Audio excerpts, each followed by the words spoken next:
আচ্ছা, আমার শাশুড়ি আমাকে এত ভালোবাসার পরেও দেখেন কোলে মাথা রেখে আমি শুয়ে আছি। আমাকে এত ভালোবাসার পরেও আমার বিয়ের পরে কেন আমাকে ২ বছর জেল খাটালো এবং কেন আমার বাচ্চাটাকে নষ্ট করলো এবং আমি এই বউয়ের জন্য ২ বছর জেল খাটছি আর ও বাইরে থেকে কেন অবৈধ সম্পর্কে একটা ছেলের সাথে লিপ্ত হইলো, সমস্ত বিষয় আজকে এই ভিডিওতে আমি তুমি কি বলবো। আমার মান সম্মান খাইতে চাইতেছো নাকি? ভাই, আমি কোনো কিছু লুকাইতে পারবো না, যেটা সত্য এটা আমি বলবো। বেশি সত্যবাদী জ্যোতিষী। বিস্তারিত না জানলে আপনারা কিছুই আচ্ছা, বুঝবেন না। বিস্তারিত আগে যাই না নেন, তোমার জন্য এই সব আচ্ছা, কিছু হয়েছে। বিস্তারিত আমি ভাইঙ্গা চুইরা সব বলতেছি, তাইলে সবাই বুঝতে পারবে বিষয়টা। পরে স্কুলে আমি নিয়ে গেছি, ঘাড়ে কইরা স্কুল থেকে নিয়ে আসছি, বুঝেন। ক্লাস 2 তে পড়ে, এগুলো আসলে ভোলার মতো না। আচ্ছা, গত পর্বে বলছিলাম যে চিড়িয়াখানায় গেছিলাম আমরা। তে চিড়িয়াখানা থেকে আসার পরে আসলে মূলত আমার শাশুড়ির সাথে আমার সম্পর্কটা একটু নষ্ট হতে থাকে। কেমন? আচ্ছা আমি বলি শোনো, ওর সাথে আমার আম্মুর যে হলো যে জামাই শাশুড়ির সম্পর্ক ছিল না, ও মানে আমার মা খুব ফ্রেন্ডলি একটা মানুষ। উনি হইলো যে আমার স্বামীর সাথে অনেক ভালো সম্পর্ক ছিল, ছেলের মতো। আর ও খুব ছোট ছিল, তো ছোট ছিল, কিউট ছিল। আমার মার ছিল না ছেলে, ওরেই মনে করেন ছেলের মতো আদর যত্ন করতো। কিন্তু আমার শ্বশুর হারামজাদায়, উনি মনে করেন ওই জায়গায় তো গেছে ফুর্তি করতে, মানে টাকা পয়সা ইনকাম করবে, উড়াইবে, চলে আইবে। মানে উনি তো কোনো ঠিক ঠিকানা নাই, পাগল মানুষ। উনি টাকা কয়দিন হইলো যে কাজ টাজ কইরা ঘর ভাড়া টর ভাড়া বাজাইয়া দিয়া আইসা চইলা আসছে। পরে গত পর্বেই আমরা বলছি যে কিভাবে ওই ঘর ভাড়াটা দিল। আম্মু হইলো যে কিছু টাকা রূপস এই জায়গা থেকে ওর মানে কাজ টাজ করছে, ওর ভাইয়ে কাজ টাজ করছে, এগুলো দিয়ে ঘর ভাড়াটা মিটাইছে। মিটানোর পরে কিছুদিন যাওয়ার পরে আম্মু শুধু আরে কল দেয়, রূপস আসস না কেন, আসস না কেন। ওই সময় তো আমি অনেক ছোট, আমার যেগুলো ভুল হয় তুমি একটু কারেকশন করাই দিও। পরে রূপস হইলো যে এই মার ফোন টোন দিছে। এবারে রূপসও চিন্তা করলো ঢাকায় একটু কাজ কাম বেশি আছে, তাহলে আমি ঢাকায় যাই, ঢাকায় যাই কাজ কাম করে। যেহেতু ওদের খুব ক্রাইসিসের একটা ফ্যামিলি, ওর বাবা এরকম করে, ৩ ভাই ১ বোন, সবাই ছোট ছোট। ও ওই সময় ১৫ বছর বয়স, ১৫ বছর বয়সের একটা ছেলে কতটুকুই বা বুঝে ওই সময় আসলে মনে করেন। হয়তো কি মানে টাইলসের কাজটা প্রচুর কষ্টের। কেমন, যারা ঢাকায় থাকেন তারা বুঝবেন বিষয়গুলা। মনে করেন যে যখন টাইলসের কাজে যায়, আমি কিন্তু মিস্ত্রি না, আমার বাবা ছিল মিস্ত্রি। তে আমার বাবা যখন দেখলো যে ওইখানে কাজ কইরা ঘর ভাড়া টাড়াই দিতে পারে না, টাকা পয়সা সব খরচ কইরা ফেলায়, পরে আমার বাবা ওখান থেকে চলে আসে। আসার পরে আমি ঢাকাতেই থাকি। তো আমি অন্য মিস্ত্রির আন্ডারে আমি মানে হেল্পার হিসাবে কাজে যাই। তো ওইখানে মনে করেন যে ১০ তালা ১৫ তালা বিল্ডিং, বুঝেন। এই নিচ থেকে বালু ওঠানো লাগে, তারপরে সিমেন্ট ওঠানো লাগে, মানে খুবই কষ্ট। আমি একটা ১৫ বছরের বাচ্চাই ধরা চলে, তাহলে এত কষ্টের কাজ আমার খুব কষ্ট হয়ে যায়, তো জুলুম হয়ে যায়। তো আমি তখন ভাবলাম কি যে আসলে এখানে না কাজ করে আমি এলাকায় যাই, যাই অন্য কিছু একটা করি। তো আমি ওইখান থেকে এলাকায় চলে আসি।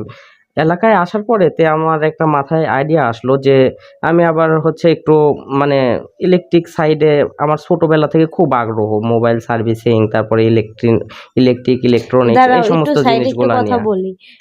আমার আম্মু মানে ও যে সময় এত কষ্ট করতো, আর কষ্টগুলো না দেখতে পাই উনি কিন্তু চাইছিল যে আর ভবিষ্যৎটা ঠিক করতে। ও মানে 7 পর্যন্ত পড়ছিল, 15 বছরের একটা ছেলে, এইটে ওরে ভর্তিও করে দিছে। কিন্তু ও তো মানে অলওয়েজ আর ফ্যামিলির কথা চিন্তা করবে, এটা স্বাভাবিক যে ওর ফ্যামিলির ব্যাকগ্রাউন্ড ওই বুঝে আর কি। আমার শ্বশুর এভাবে চলতো, আমার আম্মু বুঝতে পারে না যে ওরা এতটা হতদরিদ্র। পরে হইলো যে ওর স্কুলে টিস্কুলে ভর্তি করাই দিছে, ও সময় না করে নাই। আর আম্মু মানে একটা একটা রুমে আমরা থাকতাম, সবকিছু মিলে একটা গ্যাদারিং, একটা মানে অসহ্যকর একটা পরিবেশ হয়ে গেছিল। একদিন আমি যে সময় ছোট, আমার আব্বু মানে ও আমার একটা ফোন দিছিল, ওর নিজে মানে কষ্ট করে একটা ফোন কিনছে, হাওয়াই সেট। ওই সময় কয় টাকা দিয়ে কিনছিল? ওই সময় কিনছিলাম ১৯,০০০ মেবি। ওই ফোনটা ১৯,০০০। মানে আমি গেম খেলতে পছন্দ করতাম, তো ওই গেম খেলার জন্য আমারে দিছে। পরে আমার আব্বু বাইরে গেছে, আইসা দেখে কি আমি গেম খেলাইতেছি।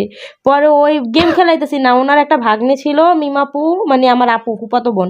উনি মোবাইল দেখতেছে, আমার পড়াইতে বলছে, আর ওই রাগে ওর ফোনটা এসে ভেঙে ফেলাইছিল। এইতে ও অনেক বেশি কষ্ট পাইছিল। এরপরে এই জায়গায় কাজ কাম হয় না, সবকিছু মিলে ডিপ্রেশনে। মানে আমি ওরে কতটা আদর করতাম ওই সময়, ২০১৫-১৬ সালের দিকে। মানে অ্যান্ড্রয়েড ফোন তো খুব রেয়ার। তারপরেও আমি মানে একটু ফোন খুব ভালোবাসতাম ছোটবেলা থেকেই।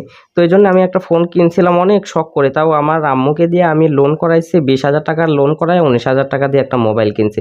ওই মোবাইলটা আমি ওরে দিয়ে দিছিলাম। মানে ওরে আমি খুব আদর করতাম। দেখতাম যে ও একটু ফোন পাইলে গেম টেম খেলে, ওর ভালো লাগে। এইজন্যে আমি ওরে ফোনটা দিয়ে দিছিলাম। ও আচ্ছা, আরেকটা গুরুত্বপূর্ণ কথা বলি। আমাদের ভিডিওতে সবচাইতে বেশি ভিউ টিকটকে হয়, কিন্তু আমাদের টিকটকের কোনো মানে ভ্যালিডিটি নাই, কখন কি হয় ঠিক নাই। সবসময় স্ট্রাইক আসতেই থাকে খোদাকামে। তাই আপনারা একটা কাজ করেন, এই যে উপরে হচ্ছে আমি আমাদের ইউটিউবের লিঙ্ক দিয়ে দিচ্ছি, এই ইউটিউবে আপনারা সবাই অ্যাড হয়ে থাকেন, নাইলে টিকটক কখন হারায় যায় সিকিউরিটি নেই। তারপরে এটা নিয়ে মানে একটু কষ্ট পাইছে মনে, সব বুঝেন না, একজনের বাসায় আমি থাকি, একটা মানে আননোন পার্সন আর একজনের বাসায় থাকে, যতই আমার আম্মু ভালোবাসুক আমার আব্বুর সাথে তো এতটা অ্যাটাচ না, আর একজনের বাসায় থাকা কিন্তু একটা আনকমফোর্টেবল জিনিস। যে ও 15 বছরের একটা বাচ্চা, বলতে গেলে কিশোরী, একটা কিশোরের মনে কিন্তু এইসব জিনিস অনেক এফেক্ট ফেলে। পরে ও এইসব নিয়ে চিন্তা করলো, আর ফ্যামিলিও অত ভালো অবস্থানে না, বাবা মারা তো ভালো অবস্থানে, ও চিন্তা করবে যে কীভাবে 2 টাকা ইনকাম করলে সেই 2 টাকার ফ্যামিলির পিছনে ব্যয় করা যায়। ঢাকা শহরে থাকে, ও আমার পিছনে টাকা ব্যয় করতো, নিজের একটা হাত খরচা আছে, মানে সব কিছু মিলে ও তখন চিন্তা করলো কি ও ঢাকা থেকে নাটক চলে যাবে। আমি যখন হচ্ছে আমার এলাকায় চলে আসলাম, আসার পরে আমি হচ্ছে একটা দোকান নেই। সেই দোকানটা কেমন হচ্ছে, ওই যে কম্পিউটারে আগে তো এত সহজলভ্য ইন্টারনেট ছিল না, বা এত সবাই হচ্ছে অ্যান্ড্রয়েড ফোন চালাইতো না। সবাই হচ্ছে ওই মেমোরি কার্ড ইউজ করতো বাটন ফোনে অথবা অ্যান্ড্রয়েড ফোনে, তারপরে হচ্ছে একটা গান তোলার দোকানে যায় গান ডাউনলোড করে নিয়ে আসতো মেমোরি কার্ডের মধ্যে। তো আমি ভাবলাম যে এরকমের একটা আমি দোকান দেব, আর প্লাস হচ্ছে আমি আবার মোবাইল সার্ভিসিং ওই সময় পারি, মানে আগে থেকেই, মানে এই জিনিসটার প্রতি আমি খুব দুর্বল ছিলাম, তো মানে ইলেকট্রনিক্স আমার ঘাটাঘাটি করতে খুব ভালো লাগে। তো আমি দেখা যাচ্ছে যে ওই বাটন ফোন কিনে আনতাম, আইনা খুইলা মুইলা ভাঙ্গা চুইরা শেষ কইরা ফেলাইতাম। কোনো যদি ইলেকট্রনিক্স খেলনা পাইতাম, বাস ট্রাক মোটর চালিত, ওগুলা সব খুইলা মুইলা সব শেষ করে ফেলতাম। মানে আমার একটু এই জিনিসগুলা ঘাটাঘাটি করতে ভালো লাগতো। তো আমি প্লাস হচ্ছে কিছুদিন একটা মোবাইল সার্ভিসিংয়ের দোকানে ছিলাম, থাকার পরে ওইখান থেকে আমি প্রথমে হাতে করি যে কাজগুলা, এগুলা হচ্ছে আমি শিখি। শেখার পরে ওইখান থেকে আমি চলে আসি, আসার পরে তার আগেই শিখছিলাম, তারপরে আমি ঢাকা থেকে চলে আসি, যেহেতু আমি এগুলো পারি। পরে আমি এলাকায় আসার পরে ওই দোকানটা নেই, নেওয়ার পরে হচ্ছে একটা কম্পিউটার কিনছিলাম, তাও লোন করে। মানে আমাদের পরিবারে ওই রকমের নগদ অর্থ নাই যে আমি করব, কম্পিউটার কিনবো। সে পরে লোন করে একটা কম্পিউটার কিনি, কেনার পরে হচ্ছে আমি দোকান দেব। তো তখন আমার মনে পড়লো যে কম্পিউটারের যদি আমি গানের ব্যবসা করতে যাই, তাহলে তো আমার একটা স্পিকার লাগে, বক্স। তো ওই বক্সটা আমার ছিল আগে থেকেই, কিন্তু ওই বক্সটা আমি হচ্ছে ওই যে সময় ঢাকায় যাই ওই সময় হচ্ছে নিয়ে গেছিলাম ওদের বাসায়, নিয়ে গিয়ে ওই বক্সটা রেখে আসছি। তো ওই বক্সটা দিয়ে ও গান শুনতো, এই জন্য আমি বক্সটা ওখানে রেখে আসছিলাম। সেই পরে যখন ওই দোকান দিলাম, তখন আমার বক্স প্রয়োজন, তখন আমি হচ্ছে ওর মার কাছে কল দিলাম, দিয়ে আমি বললাম যে আমার তো বক্সটা প্রয়োজন, আমি একটা দোকান দিছি, তুমি বক্সটা আমাকে একটু দিয়ে দাও। তো তখন ওর মা মনে করলো কি যে হচ্ছে আমার ছেলে মনে হয় আমার থেকে দূরে চলে যাবে, বা ও এখন এলাকায় গেছে, মানে আমার সাথে কোনো উনি খোঁজ খবর দাঁড়াও এক রাখবে না। সেকেন্ড, মানে আমাকে ভুল বোঝার পরে বক্সটা দিতে চায় না। তখন আমি মানে আমারও কোনো উপায় নাই, মানে বক্সটা আমার লাগবে। আমি একটু যে বলি দাঁড়াও, মানে উনি ওই সময় জামাইয়ের কথা ভুইলা গেছে যে এইটারে জামাই বানাইতে চাইছে, তখন ও মানে ওর যে বাবা মা, ওই বাবা মার কাছে মানে ওনার ছেলে উনি সেফ ফিল করতেছে না। মানে একটা মানুষের কিন্তু এটা একটা মানে একটা ইমোশনাল ব্যাপার, যে একটা মানুষের সাথে ইমোশনাল অ্যাটাচ হয়ে গেছে, উনি মনে করতেছে যে রূপস আমারই ছেলে, ওর বাবা মার কাছে ও যাইবে কেন, বাবা মার কাছে থাকবে কেন, ও আমার ছেলে আমার কাছে থাকবে। তার যেহেতু নিজের ছেলে নাই গো, সেজন্য সে আমাকে খুব ভালোবাসতো এবং ছেলের মতো করতো। এখন আমি যে এখানে এলাকায় এসে আমার বাবা মার সাথে আছি, এই জিনিসটা উনি মানে একটু খুব খারাপ লাগতো। উনি মানে নিজের ছেলের মতো মানতেই আমাকে পারতো না, খারাপ লাগতো কি, বিষয়টা মানতেই পারতো না। আচ্ছা যাই হোক, তখন আমি বক্সটা চাই এবং সে মনে করে যে না থাক, এই জিনিসটা আমার কাছে আছে, তোর একটা স্মৃতি হিসাবে আছে, তুই এই জিনিসটা এখন আবার নিয়ে যাবি। কিন্তু আমার তো জিনিসটা খুব দরকার। তখন মানে দুইজনের মধ্যে একটা ভুল বোঝাবুঝি হয়, আর সম্পর্কটা ওই এখান থেকেই মানে মূলত খারাপ হওয়া শুরু করে। শুরু করার পরে মানে এক পর্যায়ে একটু রাগারাগির মতো করেই সে আমাকে জিনিসটা দিয়ে দেয়, এবং পরে আমি বুঝতে পারলাম যে অনেক হচ্ছে কষ্ট পাইছে আমি ওখান থেকে চলে আসাতে। সে পরে আমি এলাকায় আসি, আসার পরে দোকান দেই, দোকান দিয়ে এখানে কর্ম করতেছি, কাজকাম করতেছি। এর মধ্যে মানে কথাবার্তা হয় খুব কম, ওই দেখা যায় ৫-৭ দিন ১০ দিন পরে হয়তোবা একবার। সে এরপরে মাসের পরে মনে করেন একবার, এরপরে বছরে একদিন। তারপরে আমার ঢাকায় যাওয়া আর হইতো না। দেখা যাচ্ছে যে ওই ২ মাস, ১ মাস, ১.৫ মাস পর একদিন কথা হইতো না, এরকম টাইপের। এর ভিতরে আপনারা যারা ঢাকার চিনেন, ঢাকায় যারা পড়ালেখা করছেন, রেজিস্ট্রেশন করে ফেলাইছে, এইটা পুরা বছরের বেতন আম্মু দিছে, এই জিনিসটার একটা রাগ। এরপরে একদিন ও মানে ওই যে সময় ওখানে এইটে ভর্তি হয়েছিলাম, আমি তো ভাবছিলাম ঢাকাতেই থাকবো। তো ভর্তি হই। কিন্তু ওখানে ভর্তি হওয়ার পরে আর ওখানে তো থাকা হইল না। গ্রামে চলে আসছি, আর পরীক্ষা-টরীক্ষা কিছু দেওয়া হয় নাই। ওইখানে তো আবার সরকারি স্কুল না। ওইখানে হচ্ছে সব মানে প্রাইভেট স্কুল, হাই স্কুল। তো ওইখানে হচ্ছে এই পুরা মাসের বেতনটা হচ্ছে ওই সময় ওর আম্মুই দিয়ে দেয়।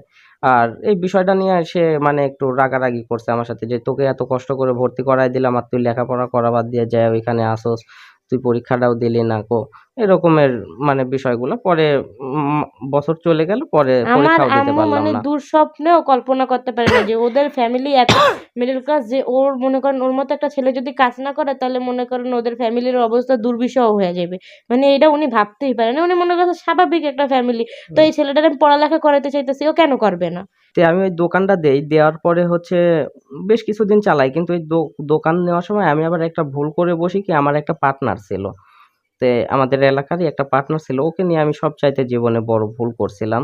তো ওর দোকানে ঠিকঠাক মতো ডিউটি দিত না, ঠিকঠাক মতো কাজ কাম করতো না। আমিও ছোট মানুষ, ও আবার আমার সাথে একটু বড়, কিন্তু আমার থেকে ও আবার মানে একটু বেশি ই মানে আনমনস্ক, একটু কেমন টাইপের যিনি, দোকানে সময়টা দিত না, বা ফোনে অনেক সময় দেখা যাচ্ছে কথা বলতো মেয়েদের সাথে, মানে দোকানের উপর কোনো মনোযোগ ছিল না, যে কারণে অনেক কিছুতে দেখা যাচ্ছে যে ওই যে মার্কেটের দোকানটা নিয়েছিলাম ওই মার্কেটটা আবার ছিল একদমই নতুন, কাস্টমারও একটু কম ছিল।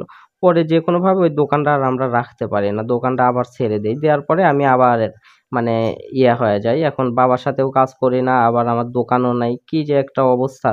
পরে আমি আবার সিদ্ধান্ত নেই তাহলে ইয়া করে, ওর মায়ের সাথে মাঝে মাঝে কথা হয়, তো আমি ওর মাকে বলি যে আমি আবার ঢাকায় আসতেছি। পরে আমি ওর মায়ের সাথে কথা বলে আমি আবার ঢাকায় চলে যাই। ওই সময় হচ্ছে ও ক্লাস 2 তে পড়ে। বছর চলে গেছে। ও আমার সাথে ১ম এ যে সময় পরিচয় ওই সময় ও ক্লাস 1 এ পড়ে। পরবর্তীতে ও ক্লাস 2 তে উঠছে। ওঠার পরে ওইখানে যাই আমি আবার টাইলসের কাজই শুরু করি। দোকান রাখতে পারি নাই কো।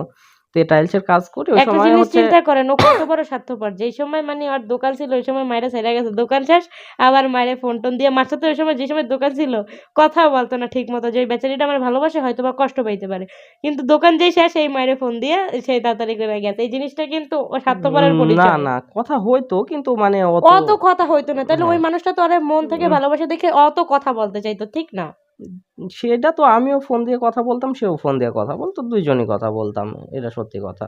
তো ওইখানে আবার গেলাম। যাওয়ার পরে হচ্ছে ওইখানে আমি আর নতুন করে বাসা নেই নাই। ওদের যে বাসা ছিল একটা রুম, ওই রুমের মধ্যে আমি থাকতাম, ও থাকতো, ওর মা-বাবা আর বোন সবাই একটা রুমেই থাকতাম আমরা। এভাবে আমি টাইলসের কাজ-কাম করি আর হচ্ছে ও লেখাপড়া করে আর আমার তো লেখাপড়া হইলই না।